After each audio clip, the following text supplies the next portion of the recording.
ሰላም ጤና ይስጥልን ወደ ኢቲአርቲ ሚዲያ ቤተሰቦቻችን እንደምን አላችሁ እንደምን ከረማችሁ እግዚአብሔር የተመሰገነ ይሁን እኛ ጋር ሁሉም ነገር ሰላም ነው ሳምንቱን ጠብቀን ዛሬ እንግዳ ይዘን እዚህ ተገኝተናል ማለት ነው ከፕሮግራማችን ፍጻሜ ድረስ ቆይታችሁን ከኛ ጋር አድርጉ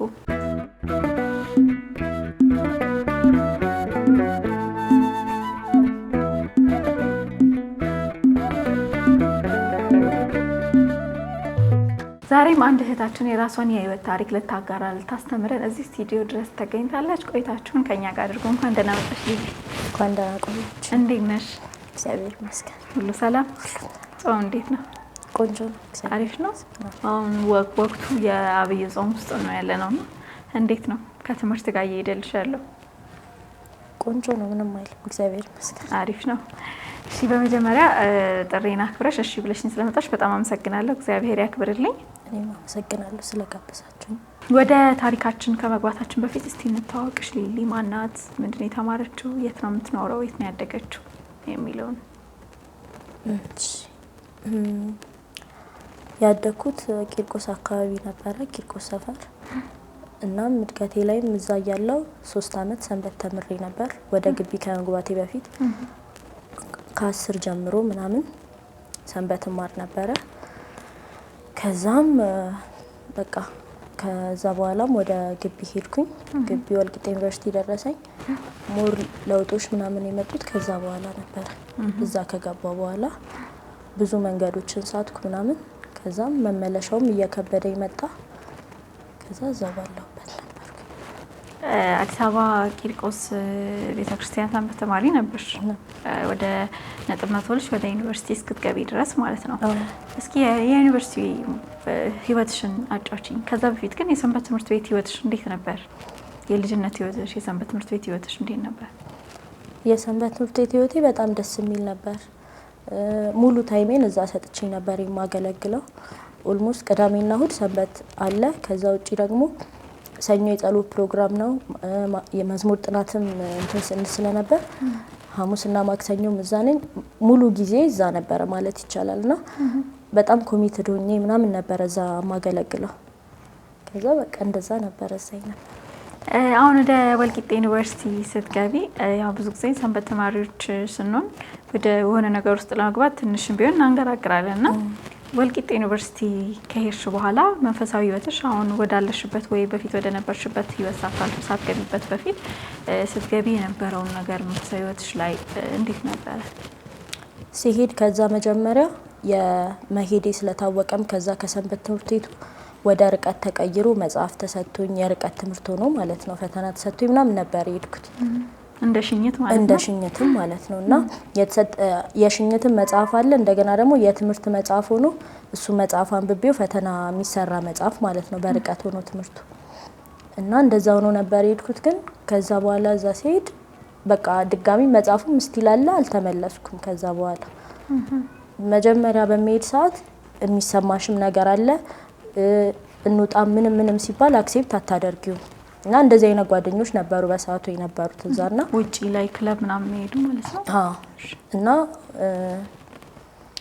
እሺ ብዬም በሄድም ራሱ እንትን ነበር ይሄ በቃ እነሱ ሲጠጡ ምናምን አልጠጣም መጀመሪያ ሰሞን ላይ ምናምን ነበር ከዛ በኋላ ግን እያለ ሲሄድ እኔም ወደ እነሱ መስመር ገባው መጀመሪያ ላይ ነው የምላቸው ነገሮች እየተኳቸው ይልኩኝ መጀመሪያ ቤተክርስቲያንም ምንም ቢሆን ሙሉ ለሙሉ አልቀረሁም ነበር ከዛ በኋላ ግን ሙሉ ለሙሉ እየቀረሁ ሄድኩኝ ግቢ ጉባኤ አልነበረም ልክ ስትገቡ አልተቀበሏችሁም ነበር እኔ አልገባሁም ነበር አልገባሽም ነበር ግን ነበር እዛ ግን እኔ አልገባሁም ነበር ስንት አመት ተማርሽ ዩኒቨርሲቲ የወልቂጤ 4 አመት 4 አመት ሞር በጣም ይሄ ኖ ማለት ጀምረሽ ነበር እንዳልሽ በደንብ የገባሽበት ስንተኛ አመት ተማሪ ሆነሽ ነው ካስታውሽ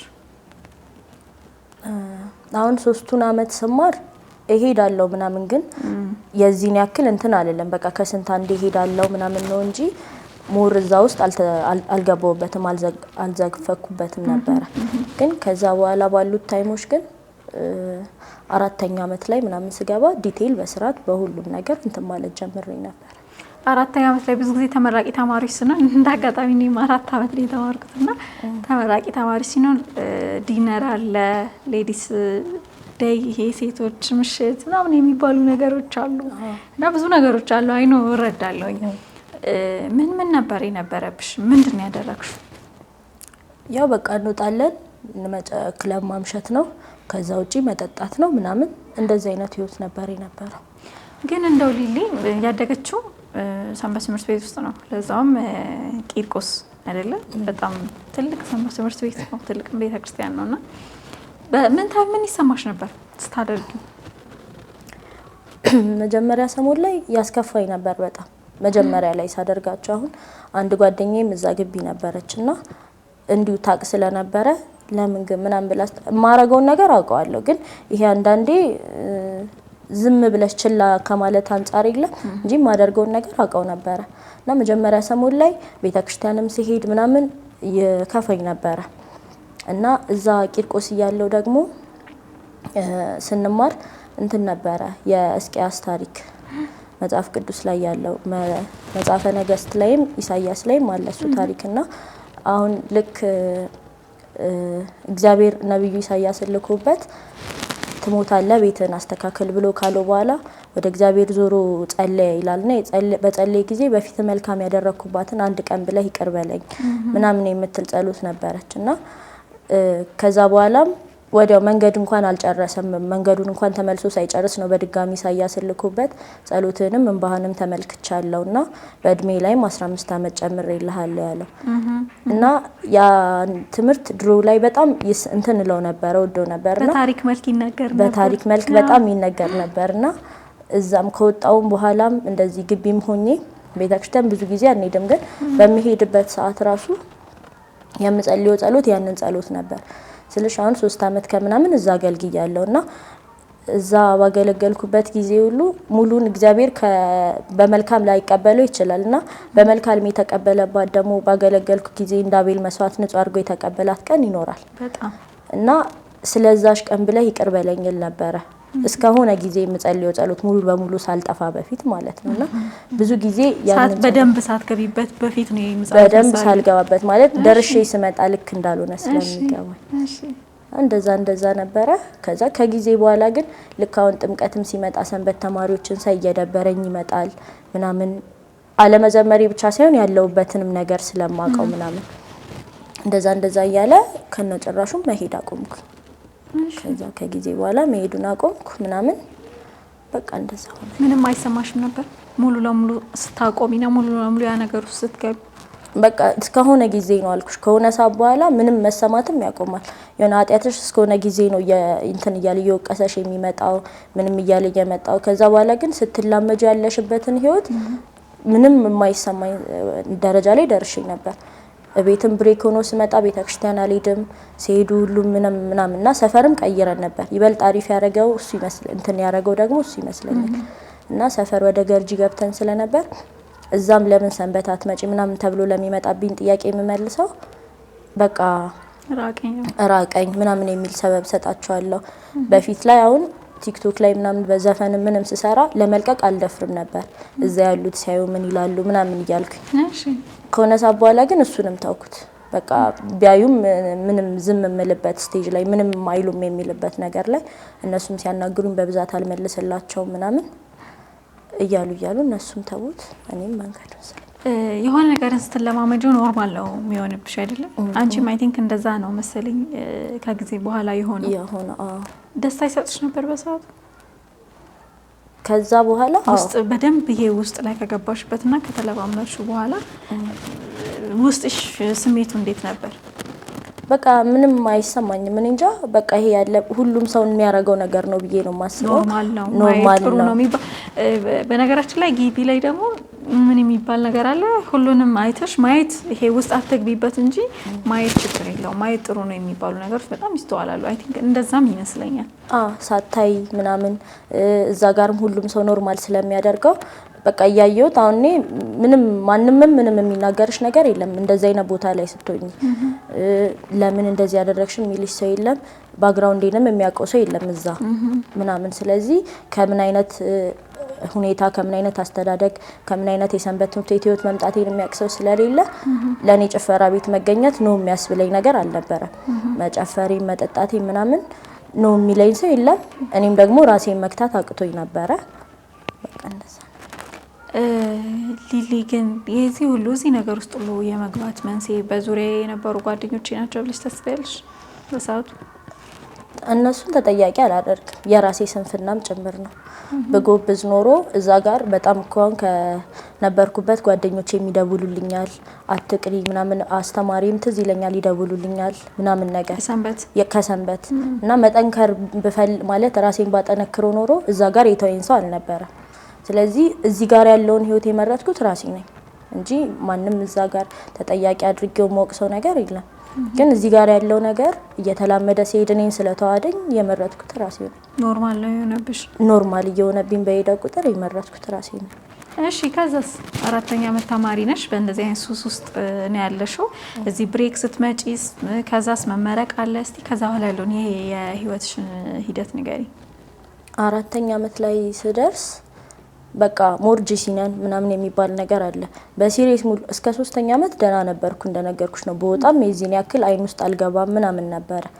ከዛ 4ኛ ዓመት ላይ ጂሲነንም ምናምን በሚል ሙሉ ላይፋችን እንደዛ ሆነ ማለት ይቻላል። በቃ በየጊዜው መውጣት ሆነ ስራችን ምናምን ነገርና ከዛም ደግሞ አሁን እዚህ ባላወራውም የሆነ ነገር ላይፌ ላይም ሀፕን አደረገ። ከዛ ደግሞ ያ ሀፕን ሲያደርግ ደግሞ ሞር ለራሴ ምክንያት ሰጠሁት። በቃ ያን ከዛ ነገር ያ ሀፕን ካረገው ነገርም ለመርሳት ከዛ ነገር እንትን ለማለት በሚል ሞር እዛ ነገር ውስጥ ጭራሽ በሲሪየስ ገባንበት ምናምን ሙሉ ለሙሉ ላይፋችን አደረኩት። በቃ ስትመጪስ ግን አሁን ብሬክ እዚህ ስትመጪ ቤተሰብ የሚያቅሽ አለ። ዩኒቨርሲቲ ላይ ደግሞ ማንም አጠገቢ ስለሌለ እንደፈለግሽ ብትሆኚ ማንም ቼክ አያደርግሽም። እዛ ደግሞ ተላምደሻል። ሱስ ደግሞ በቀላሉ የሚለቅ ነገር አይደለም። እዚህ ስትመጪ እንዴት ነበር የምታረጊው? አሁን እዚህ ስመጣ እንትን አይሉኝም ማለት ብዙ ጊዜም አንወጣም። ብመጣም ለ2 ለ3 ቀን ብሬክ ነው የምመጣው። አርብ እመጣለሁ፣ ቅርብም እንደመሆና ወይ እሁድ እመለሳለሁ ምናምን። የብዙ ቀን አልቆይም። ለዛ ለውጤ ይገባቸዋል። አሁን ቤተክርስቲያን ማቆሜ ምናምን ነው የሚረዱት እንጂ እንደዚህ ጭፈራ ቤት ትሄዳለሽ ምናምን የሚለውን ነገር አያስቡትም እነሱ። እንደዚህ አይነት ላይፍ አለባት ብሎ ሳይሆን የሚያስቡት በቃ እንዲሁ ቤተክርስቲያን መራቄም ብቻ ነው። እሺ ተመረቅሽ፣ ከዛ በኋላ ህይወት እንዴት ቀጠለ? ተመርቄም ከወጣው በኋላ እንደዛ ነበረ። እዚህ ከመጣው በኋላ ኦልሞስት አመት ከምናምን በእንደዚህ አይነት መስመር ውስጥ ነበር። በቃ ሰበብ ፈጥራለሁ ለእንደዚህ አይነት ነገር። ምክንያቱም ጓደኛ ማታጭ ጓደኞቼ ጋር ዛሬ አዳር ፕሮግራም አለ፣ ዛሬ የሆነ ነገር እናደርጋለን ምናምን እያልን ብዙ ጊዜ እወጣለሁ ምናምን ነገር። በቀንም ቢሆን እንወጣለን እንጠጣለን ምናምን ነገርና እንደዚህ የምታረጊባቸው ታይሞች አይጠፉም። በቃ ጓደኛም ለእንደዚህ አይነት ነገር ስለማታጭ መጥቼ አመት ከምናምን በእንደዚህ አይነት መስመር ውስጥ ነበር። ቤተሰብ አላስተዋለሽም? አሁንም አመት ከምናምን መጥተሽ እንደዛ ስታረጊ? አያስተውለውኛል፣ ገብቷቸዋል። ግን ይሄ ሲሪየስ ነገርም አይመስላቸውም። እኔ ካለውበት ነገር አንጻር ስለሆነ በጣም ቤት ውስጥ ያፈነገጠ ነገር ስለሌለ ሲሪየስ ለውጥ አይመስላቸውም። በቃ ይሄ ኖርማል አድርገው ነው ከቤተ ክርስቲያን አቆመች የሚለውን ነው እንጂ ያዩት የዚህን ያክል እንትን ያሉት ነገር አልነበረ። አጠቃላይ ከእንግዲህ ዩኒቨርሲቲ ከገባሽ ጊዜ ጀምሮ ያው ኦልሞስት ወደ 3 አመት ምናምን ማለት ነው እንደዚህ አይነት ላይፍ ውስጥ የቆየሽ። ቀላል አይደለም፣ በጣም ቀላል አይደለም። አዎ ማለት በ3 አመት ውስጥ ያሳለፋቸው ቻሌንጆች፣ መንገዶች፣ ችግሮች ምናምን ይኖራሉ። አሁን ላይ የምታስተውያቸው ያኔ ማታስተውያቸው አሁን ላይ የምታስተውያቸው ብዙ ነገሮች ይኖራሉ ብዬ አስባለሁ። ከነዛ ማለት ነግሪ የምችው ነገር አለ? በጣም ብዙ ነገሮች ነበሩ ስልሽ ሞር ደግሞ እንደከሰርሽ ይሄ እነዛ አመቶች ሁሉ ኪሳራ እንደነበሩ የሚገባሽ ከወጣሽ በኋላ ስታየው ነው። እና አሁን እዚህ ጋር እንደዚህ አይነት ነገር አሳልፌ ነበር፣ ጠጣ ነበር፣ ጨፍር ነበር፣ ዝናና ነበር ብቻ ብለሽ እንደምታወሪ አይደለም። በቃ በጣም ብዙ እግዚአብሔር የሸፈናቸው እግዚአብሔር የሚያውቃቸው ብዙ ነገሮች ውስጥ እንገባ ነበር። እና እነዛ ሁላ ነገሮች ደግሞ ሞር እየገቡሽ የሚመጡት የነበርሽበትን እንትን የምትዩ ትክክለኛው መንገድ ላይ መቆም ስትጀምሪ ነው። ልክ ትክክለኛው መንገድ መያዝ ስጀምር ምናምን ነው በምን ልክ እግዚአብሔር እንደበደልኩት ምን እንዳልኩት እየታወቀኝ የመጣው ከዛ በኋላ። እንዴት ወጣሽ ሊሊ ከዚህ ህይወት? እንዴት ነው ወጥተሽ አሁን ቁጭ ብለን የምናወራው? ከዚህ ህይወት የወጣሁት አንድ ጓደኛ ነበረኝና እሱ ትንሽ ቤተክርስቲያን ላይ ምናምን ጎበዝ ነው እና ያወራኛል ዲቴል ላይፌ እንደዚህ ይሄ በቃ የመዝናናት ምናምን አይነት ላይፍ እንዳለኝ አያውቅም። ግን አሁን እሱ እሁድ ቤተክርስቲያን ደርሼ መጣሁ ምናምን ሲል ወይኔ ተኝቻለሁ ምናምን ነበር። እና ለምንድነው ግን እዚህ አዲስ አበባ ከመጣሽ ማለት ነው? እዚህ ከመኦርማው ከአመት ከምናምን ይሄ አመት ከምናምን ያለው ላይፍ እየሆነ ማለት ነው እዛው ህይወት ውስጥ ያለው ከዛ ምን ለምን ቤተክርስቲያን አትሄጂ ምናምን ሲለኝ ይከብደኛል። በቃ እኔ ከሆነ ሰዓት በኋላ ይከብደኝ ጀምሯል እዛ መሄድ ራሱ ምናምንና ኧረ በስመ አብ ምናምን ነው የምለው። አሁን እሱ ሌሊት ተነስቶ ቅዳሴ ሲሄድ ምናምን ድሮ ቂርቆስ እያለው ማደርገው ነገር ነበር ያ ነገር በቅዳሴ ምናምን በጣም እንሄድ ነበርና አሁን ላይ ከባድ መስሎ ነበር የሚታየኝ። ከዛ ኧረ ከባድ ነው ምናምን እለዋለሁ ድጋሚ ምናምን እላለሁና ከዛ እስኪ ዝም ብለሽ ሞክሪው ኖርማል ጠጥ ብለሽ ሄደሽ ጸበልሽን ጠጥተሽ ምናምን ተመለሺ ምናምን ይለኛል። ከረፈደም በኋላ ሂጂ ምናምን ይላል። ከዛ ተቀይሬ ምናምንም አይደለም ወይ ይሄ ሰው ሰማ ሰው ሆኛል አልነበረም በሰዓቱ ግን ያው እግዚአብሔር ይመስለኛል እሺ ብዬ ሄድኩኝ እሁድ ዕለት ምናምን። ከዛ በኋላ እግዚአብሔር አብ ቤተክርስቲያን ገርጂ መብራት ኃይል ያለው ብዙ በመገናኛ በጀርባ በኩል ነው እና እዛ ቤተክርስቲያን ቅርባችን ነበር እዛ ነበር የምሄደው። ከዛ ጸበል ቦታው ጋር ደግሞ እዛው መዝሙር ይከፈታል። መዝሙር ደግሞ ድሮም ወድ ነበር እዛም እያለው ቂርቆስ እያለው መዘምራን ክፍልም ነበርኩኝና መዝሙር ሰማለው ቁጭ ብዬ ጸበል ጠጥቼ ምናምን መመለስ ነው በቃ ያ ሩቲን እየተደጋገመ ሄደ። ከዛ በኋላ ካለውበት ህይወት ምናምን ወጥቼ ምናምን አይደለም ስቲልም የምንዝናናበት ታይም ምናምን ካለ ሄዳለሁ ግን ስቲል እሁድ ቢያንስ እንደዛ ማድረግ ጀመርኩኝ። ከዛ በኋላ መሄድ ጸበል መጠጣት መመለስ ምናምን ነው ወደ ምረት ምናምን ባልሄድም እንደዛ ማድረግ ጀመርኩኝ። በእሁድ በመተጅበት ሰዓትም ግን እዛም ተጂ ነበር? አዎ የሚኬድበት አጋጣሚ ምናምን ካለ ጓደኞቼ ከደወሉልኝ ምናምን እነሱ ጋር ያለኝን ኮንታክት አላቋረጥኩም ነበር። ከደወሉልኝ ምናምን እወጣለሁ በቃ ኖርማል አድርጌ ነበር የማስበው። ከዛም ከጊዜ በኋላ ደግሞ ቅዳሴ መሄድ ጀመርኩኝ እና ስለ ቅዳሴ ሄድኩበት የመጀመሪያ ቀን ላይ ነው በቃ ሙሉ ለሙሉ የወሰንኩት። በመጀመሪያ ቀን ከዚህ በኋላ ድጋሚ እንደዚህ አይነት ነገር ውስጥ አልገባም። እንዴት በመጀመሪያ ቀን ኦልሞስት ወደ 3 አመት ወደ 4 አመት የነበርሽበትን ሱስ በአንድ ቀን ቅዳሴ ሄደሽ እንዴት ነው ሙሉ ልታይ ምንድነው ሀሳብሽን ያስቀየርሽ? ሄድኩኝና ሌሊት ነበረ አላርም ኢቭን ሞልቼ ምናምን ተነስቼ ሲሄድ እየከበደኝ ነበር ተነስቶ መሄድ ምናምን ግን አላቅም ብቻ ያው እግዚአብሔርም ስለሆነ እየገፋፋኝ የነበረው ተነሳሁኝ ምናምን ሄድኩኝና መቅደስ ነበር ድሮም እዛ ሆኜ ማስቀደስ የምወደው መቅደስ ገባሁኝ ምናምንና የነበርኩበት ነገር ትዝ አለኝ የነበርኩበት ህይወት ያ ሰንበት ያለው ምናምን የማስቀድሰው ላይፍ ምናምን እና መቅደስ ውስጥ ገብተሽ ይሄ አባቶችን ምናምን ብቻ ያለውን ስርዓት ስታዩ ይሰማሻል። ከዚህ በምልክ ርቄ ነበረ ታያለሽ 5 አመት ኦልሞስት ጠፍቼ ነበረ አንድም ቀን አስቀድሻ አላቅም በዛ 5 አመት ሙሉ ማለት ነው። በጣም ከባድ ናፍቆትም አለ አልታወቀሽም እንጂ እና ናፍቆትም አለ አስቀድሻ አላቅም። ቤተክርስቲያን ይጃር ከሆነ ሰዓት በኋላ ደግሞ ቤተክርስቲያኑም ቀርቷል መሳለሙ ምኑ እና ማይገባኝ ቦታ ላይ እንደቆምኩኝ ታወቀኝ። በቃ እዛ ጋር ሲሄድ ራሱ የነበርኩባቸው የከሰሩ ታይሞች እንዳሉ ሆኖ ደግሞ እንደኔ እንደሰራውት እንደመራቂ እግዚአብሔር እንደመበደለ ይሄ ቦታ ራሱ አይገባኝም ምናምን አልኩኝ እና በቃ ቢያንስ ከዚህ በኋላ ያለኝን ነገር ማስተካከል አለብኝ ብዬ ሳስብ ሙሉ ለሙሉ እዛ ጋር ያለኝን ነገር መተው እንዳለብኝ ገባኝ። እሺ ከዛ በኋላ በቃ ስልክ ቢደወልልኝም ወይ አላነሳም ወይ አልወጣም ማለት ጀመርኩኝ። ከጓደኞቼ አልወጣም ማለት ጀመርኩኝ ምናምን የቅዳሴውን ህይወት በጣም ሲሪየስ አድርጌ እንትን አልኩት። በቃ ሁሌ ቅዳሴ ሄዳለሁ በየሳምንቱ ምናምን። ከዛ ጥምቀት ሰሞን ነበር አምና ማለት ነው እና የጥምቀት ሰሞን ጥምቀት ከቀረው ረጅም ጊዜ ሆኛል በቃ ሄጄ አላቅም። ከዛ ያኔ 3ቱንም ቀን ታቦት አጀብኩኝ ምናምን ገባሁ እና እቤት ከገባሁ በኋላ ወሰንኩኝ እንደ ድሮ ሰንበት እመለሳለሁ ምናምን ብዬ ማለት ነው። ከዛ በቃ ሰንበት እመለሳለሁ ምናምን ብዬ ከወሰንኩኝ በኋላ እዛው እግዚአብሔር አብ ቤተክርስቲያን ነበር በስንተኛው ጊዜ ሄጄ ጠየቅኩት እና ስጠይቅ ክረምት ላይ አዲስ ኮርሰኞች ሲጀምሩ አብረሽ ትጀምሪያለሽ ምናምን ተባልኩኝ። ብቻ መራቅ አልፈለኩም። ይሄ አሁን የተሰማኝ ስሜት ውስጤ ላይ እንደቀረ ብዙ ነገሮችን ማድረግ ፈልጌ ነበር ወደ እግዚአብሔር መመለስ ስለፈለኩና የትኛውንም መንገድ ቢሆን ተከትዬ ብቻ መቅረት ነበር ቤተክርስቲያን የፈለኩት። ከዛ የሰፈር ማህበራት ደግሞ ነበሩ እዛ እግዚአብሔር በመዝሙር ምናምን የሚያገለግሉ የሰፈር ወጣቶች ከነሱ ጋር መዝሙር ማጥናት ምናምን ጀመርኩ። ማክሰኞና ሐሙስ ምናምን ነበር። እሺ ከዛ በዛ መሃል አንድ ጓደኛዬ እንትን የኢትዮጵያዊ ጃንደረባው ትውልድ ትምህርት እንዳለ ተነገረኝ እና ያን የገና ሰሞን ምናምን ይመስለኛል ብቻ ስንተኛ ዙር ነበር? ስድስተኛ ጀነሬሽን ነበር። ስድስተኛ አብይ ጾም የዛሬ ዓመት እና የአብይ ጾም አካባቢ ነውና ጾሙ ገብቷል ኦሬዲ ይመስለኛል። ነገሩኝ ምናምን ነገር እንደዚህ ያለ ምናምንና እዛ ለምን አትመዘገቢ ምናምን ተባልኩና ዲያቆን ሄኖክም ሲባል በጣም ብዙ ትምህርቶቹን ከዛ በኋላ የሱን ነበር የምሰማው እና በቃ በጣም ነበረ ደስ ያለኝ ምናምን። እሱም ኦንላይን ነበረ ምዝገባው ተመዘገብኩኝ።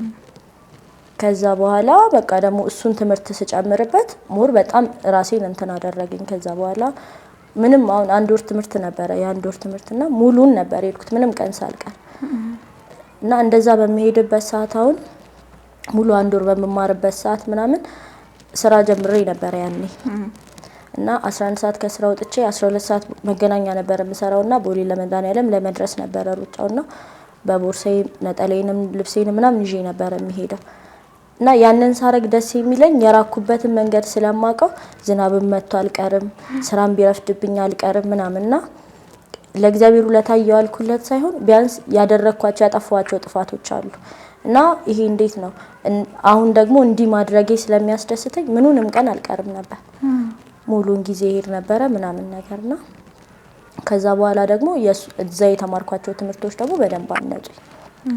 ከዛ በቃ ተቀየረ ነገሮች። እንዳልሽኝ በአንድ ቀን ቅዳሴ ሄደሽ ነገሮች ሁሉ ተለወጡ። ከዛ ኢትዮጵያዊ ጃንደረባ ትውልድ ከሰንበት ትምህርት ቤት ከአዲስ አበባ ሰንበት ትምህርት ቤት አንድነት ጋር ባዘጋጀው የሱባኤ ጉባኤ ትምህርት 6ኛ ዙር ላይ ወሰርሽ። የዛኔ ሙሉ ወሰንሽ።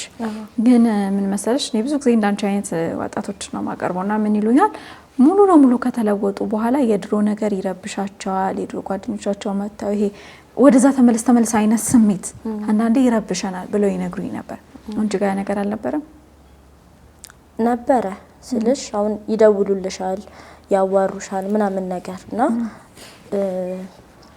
ደግሞ ለውጤ ወዲያው ነገር ስለሆነ ማንንም አያምንሽም ነበር።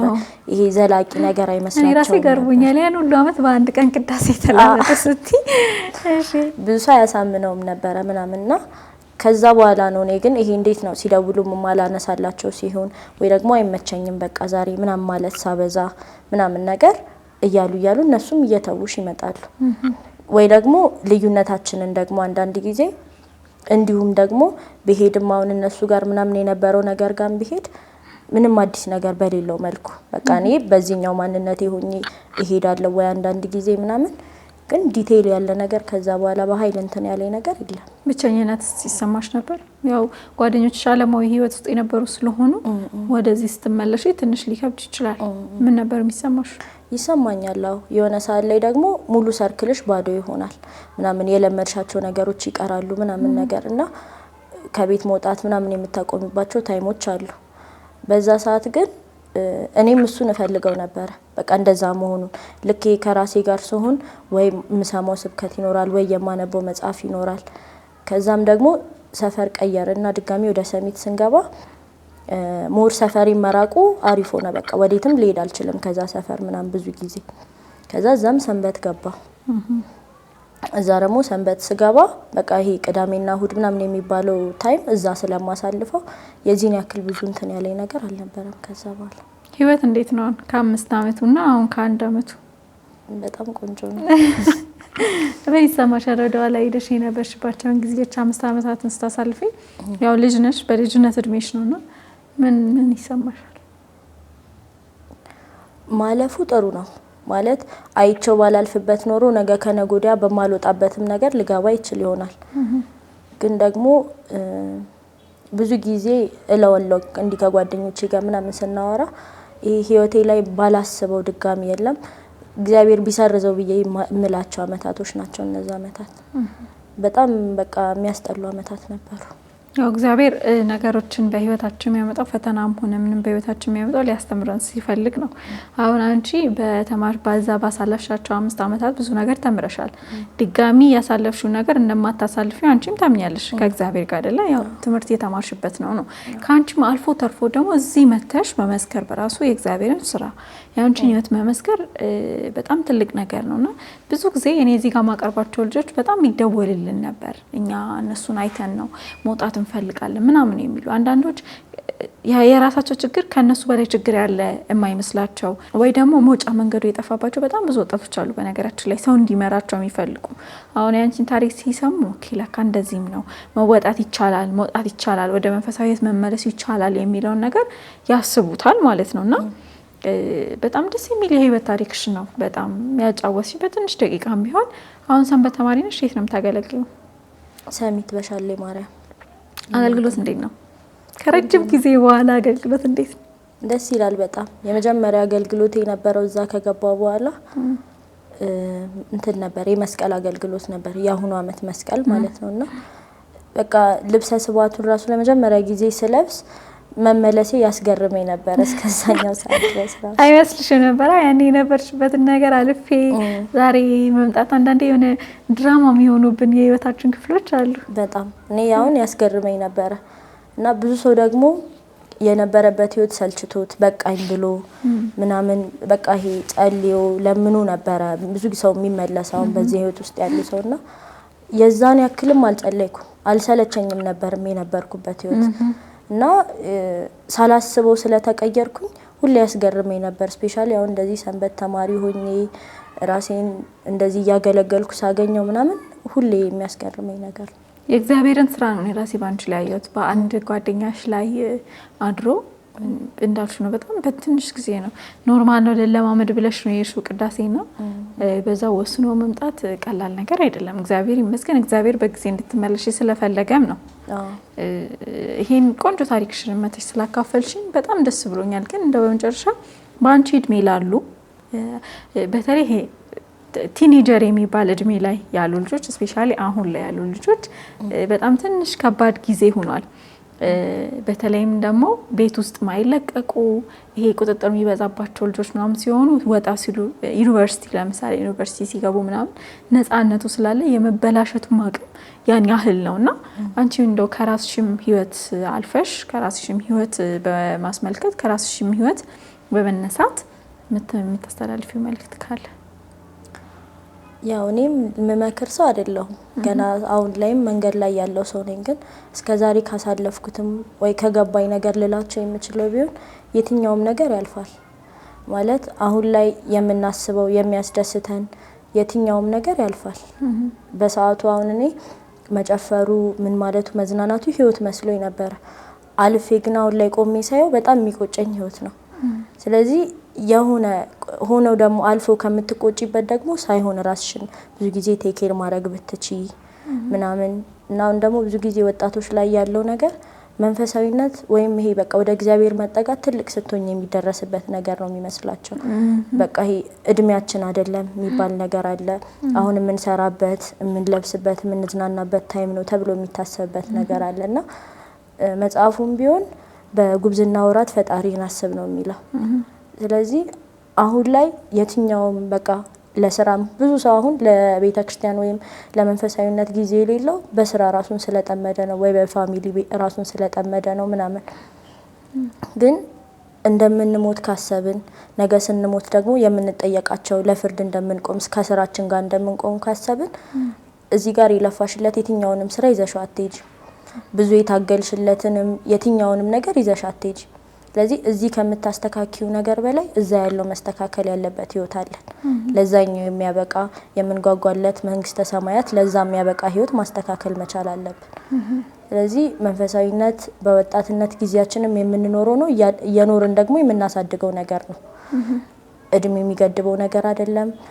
የንስሐ ህይወት መለማመድ የቅዱስ ቁርባን ህይወት መለማመድ እድሜ የሚገድበው ነገር አይደለም። እና ልል የሚችለው ለወጣትም በዚህ በቃ በቲኔጅ እድሜ ላይ ላሉ ሰዎች በቃ ይሄ የምንኖረው ህይወት ለዛኛው የማያሻገረን ከሆነ ምንም ጥቅም የለውም። ከዚህ ዘን ምንም የምንሄደው ነገር ስለሌለ እዚህ ጋር እኮ እንዲህ ሳደርግ ነበረ ብለሽ የምታሳዩ ነገር የለም። የለፋሽበት ሁሉንም ነገር ትተሹ ነው የምትሄጂው ለሆነ ሰው።